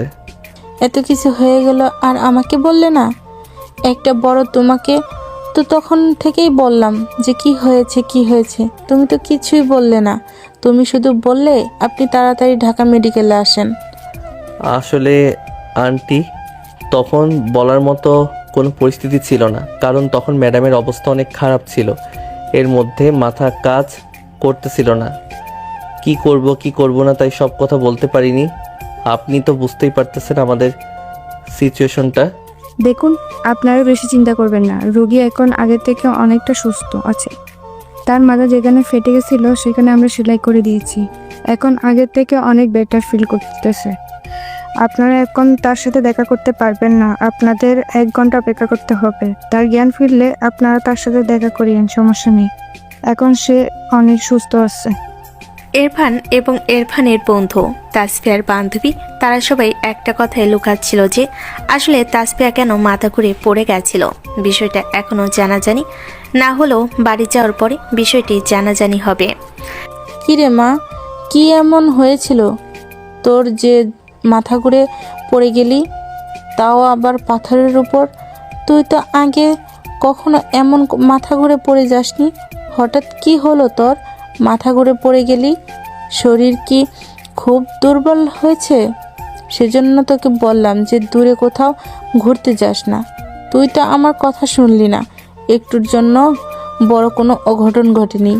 আম্মু, আমি বুঝতে পারিনি হঠাৎ কিভাবে এমন মাথা ঘুরে পড়ে গেল, কিন্তু আগের চেয়ে অনেক ভালো লাগতেছে। আমি পড়ে যাওয়ার সাথে সাথে যেন আমি জ্ঞান হারিয়ে ফেলি। জ্ঞান ফেরার পর আমি দেখি আমি হসপিটালে। ইরফান বন্ধ। আমার বান্ধবী না থাকলে হয়তো আমার বড় কোনো অঘটন ঘটে যেত। ওরা পাশে ছিল বলেই এখন আমি সুস্থ আছি। বন্ধু কি করব? আমি কি ভিতরে যাব নাকি যাব না বলতো? কি করব আমি তো বুঝতে পারতেছি না। যদি ম্যাডামের আম্মু সব জায়গায় যায় তাইলে তো এখানে তুল বেঁচে যাবে। আপাতত থাক, পরিস্থিতি একটু ঠান্ডা হোক। আর ম্যাডামের আম্মু যখন বাইরে আসে তারপরেই তো ভিতরে যাস। এখন যাওয়াটা ঠিক হবে না। এখন গেলে যদি সব কিছু তাসফিয়া ম্যাডাম বলে দেয় তখন ঝামেলা হয়ে যাবে। তার চেয়ে বরং ম্যাডামের আম্মু বের হলে তারপর ভিতরে যাস। ইরফান ও ইরফানের বন্ধু অনেক চিন্তায় পড়ে গেল। কি হবে এখন যদি তাসফিয়া ম্যাডাম সব বলে দেয় তাহলে তো ঝামেলা আরও বেড়ে যাবে। আর যদি ইরফানের আব্বু আম্মু শুনতে পারে ঘটনা তাহলে তো ইরফানের খবর আছে। কতগুলো ভাবতে ভাবতে তাসফিয়ার আম্মু বাইরে বেরিয়ে আসলো। পরে যাও তোমরা ভেতরে যাও, তোমাদের ডাকতেছে, আমি একটু ডাক্তারের সাথে কথা বলে আসি। তোমরা গিয়ে কথা বলো, তোমাদের দেখলে অনেক ভালো লাগবে। প্রথম থেকে শুধু তোমাদের কথা বলতেছি, গিয়ে তোমরা দেখা করে যাও। যাক বন্ধু, ম্যাডাম হয়তো কিছু বলেনি, বলে কখনো কি অবস্থা হয়ে গেছে। চলে এখন গিয়ে দেখি ম্যাডামের কি অবস্থা। ম্যাডামের আম্মু বলল আমাদের নাকি খুঁজতেছে। হ্যাঁ বন্ধু, তুই একদম ঠিক কথা বলেছিস, চল গিয়ে দেখে আসি কি অবস্থা। আমি তো অনেক ভয় পেয়ে গেছিলাম। যাক আলহামদুলিল্লাহ, এখন যে সুস্থ আছে সেটা শুনে অনেক ভালো লাগছে। ম্যাডাম এখন কেমন আছেন? শরীর এখন আগের চেয়ে ভালো লাগতেছে কি? তখন কি এমন হলো আপনার? আমি তো বুঝতেই পারলাম না, হঠাৎ অজ্ঞান হয়ে পড়ে গেলেন। পড়ে যাওয়ার সাথে সাথেই আপনার মাথা ফেটে রক্ত বের হতে লাগবে। আমরা তো অনেক ভয় পেয়ে গেছিলাম। দ্রুত আপনাকে হসপিটালটি নিয়ে আসি।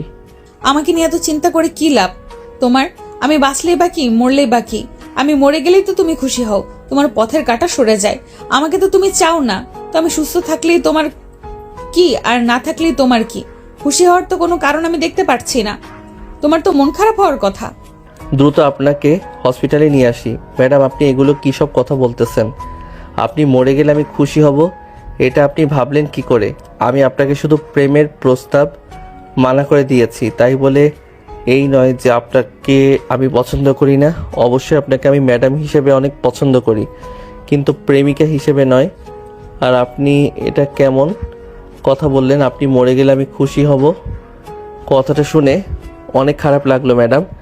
এতই যদি দুঃখ পেতে তাহলে আমার দুঃখকে তুমি দুঃখ পেতে আমাকে বোঝার চেষ্টা করতে। আমি যে তোমাকে ভালোবাসি সেটা কখনো ফিরিয়ে দিতে না। তুমি আমাকে ভালোবাসো না, আমাকে পছন্দ করো না, সেজন্যই তো আমার প্রস্তাবকে ফিরিয়ে দিয়েছো। আর এবার হয়তো বেঁচে গেছি, কিন্তু এর পরের বার হয়তো আর বেঁচে থাকবো না, কারণ এবার তো একটা অ্যাক্সিডেন্ট ঘটে গেছে। এরপরে আমি নিজেই নিজেকে শেষ করে দিব, কারণ যাকে আমি চাই তাকে পেলাম না। এই পৃথিবীতে থেকে আমার আর কোনো লাভ নেই, আমার মরে যাওয়াই ভালো।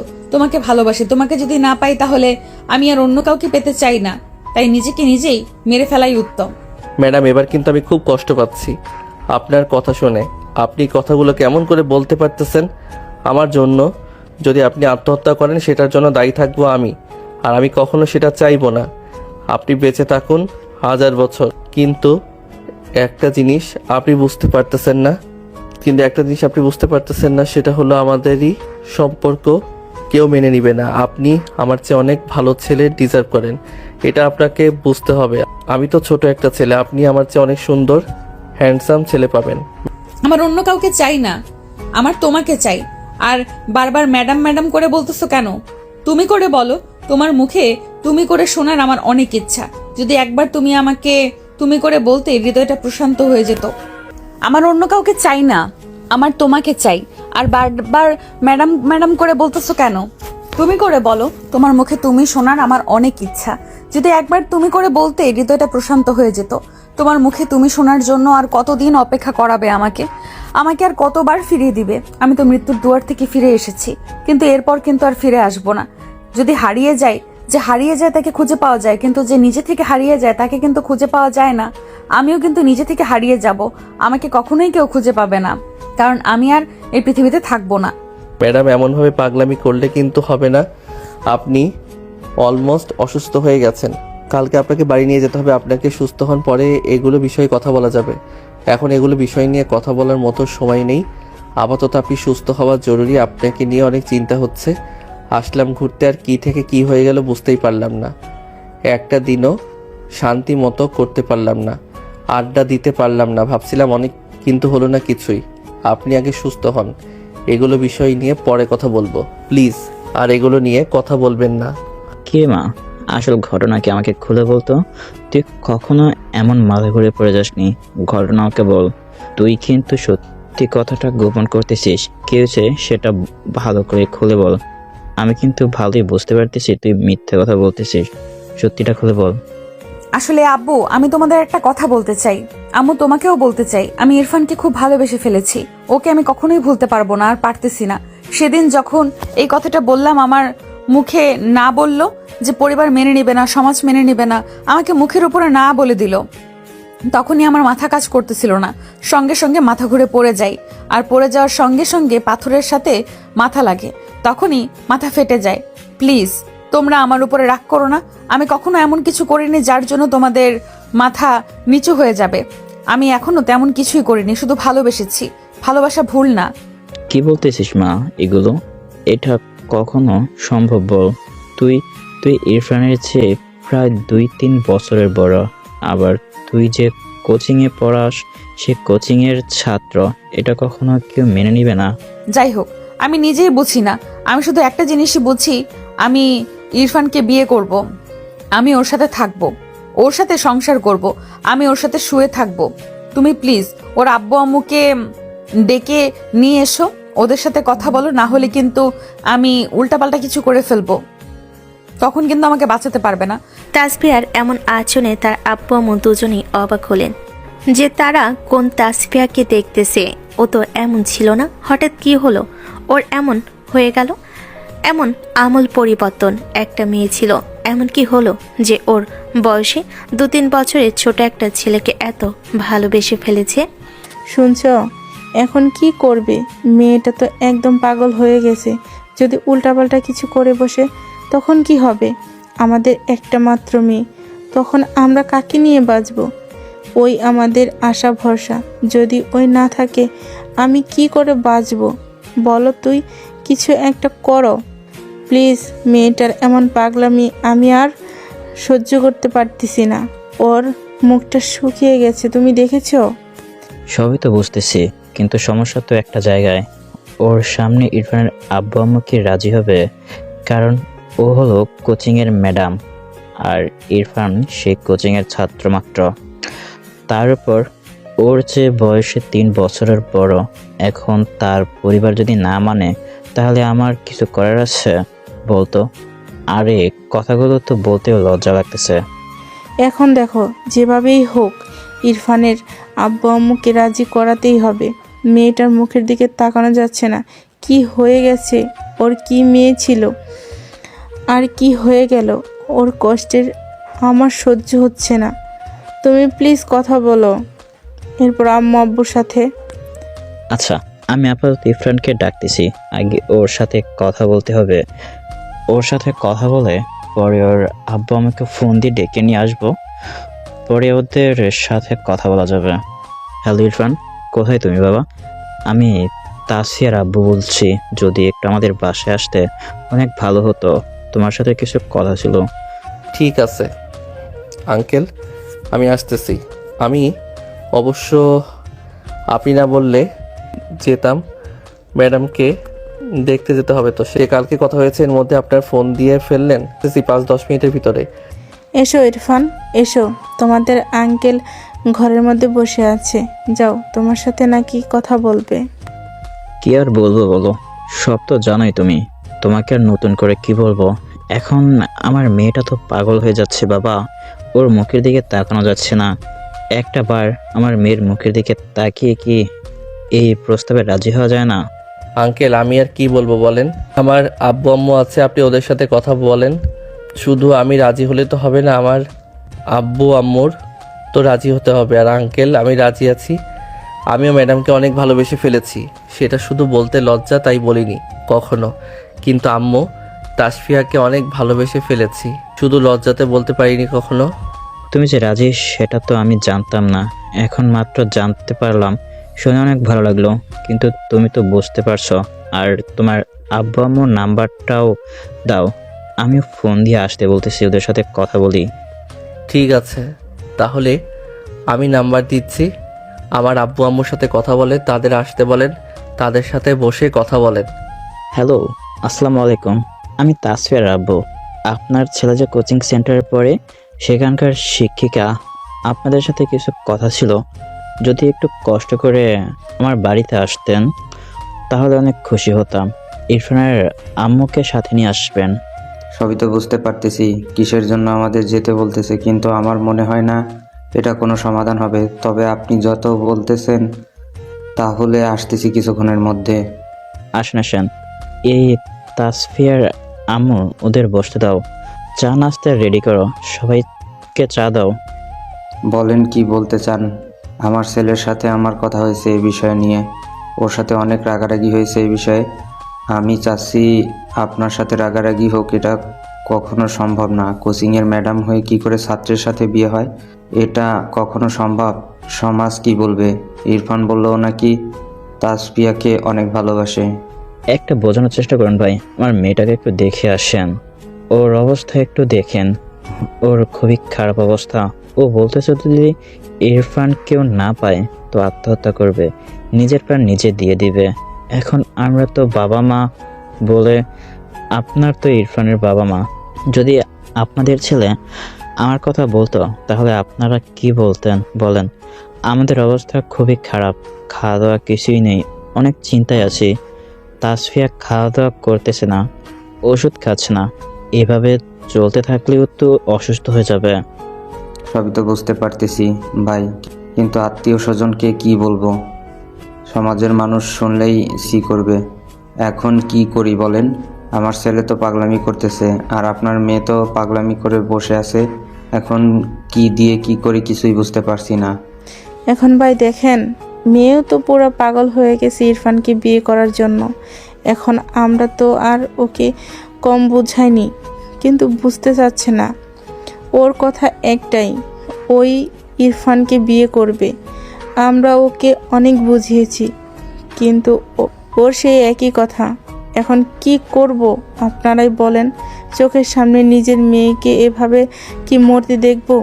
মেয়েটা শুকিয়ে গেছে, ঠিকমতো খাওয়া দাওয়া করছে না, ওষুধ খাচ্ছে না। এভাবে আর কিছুদিন চলতে থাকলে এমনিতেই মারা যাবে। আপনাদের কাছে অনুরোধ রইল, প্লিজ আপনারা রাজি হয়ে যান। ইরফান, তুই এখানে কি করিস? এখানে আমরা কথা বলতেছি, তুই তাসফিয়ার সাথে গিয়ে কথা বল। ওকে গিয়ে খেতে বল, খাওয়া দাওয়া করে ওষুধ খেতে বল। আমরা এখানে কথা বলতেছি, তুই ভিতরে যা। ইরফানের আব্বু, শোনো, সমাজের কথা ভেবে লাভ নেই, আত্মীয় স্বজনের কথা ভেবে লাভ নেই। ছেলে মেয়ে যখন রাজি তাহলে আমাদের আর দ্বিমত করে লাভ নেই। আর তাসফিয়া মেয়েটা তো অনেক লক্ষ্মী, শিক্ষিত, ঘরের কাজ কাম সবই পারে, কিন্তু আমাদের ছেলেকে নিয়ে তো সবচেয়ে বেশি চিন্তা। হ্যাঁ, একমাত্র সেটাই তো বুঝতে পারতেছি না। ও তো কাজ কাম কিছুই করে না, এখনো পড়াশোনা শেষ হয়নি। শেষ হলে তো চাকরি বাকরি শুরু করবে, এখন তো বেকার। এভাবে বিয়ে দিলে কেমন দেখায়? এগুলো কোনো বিষয় না, তাসফিয়া তো কোচিং ছাত্র পড়ায়, ও তো অনেক টাকা বেতন পায়, ওর টাকা দিয়ে চলে যাবে। আর তাছাড়া আর ও তো 1-1.5 বছরের মতো বাকি আছে ইরফানের পড়াশোনা, তারপরে কিছু না কিছু হয়ে যাবে।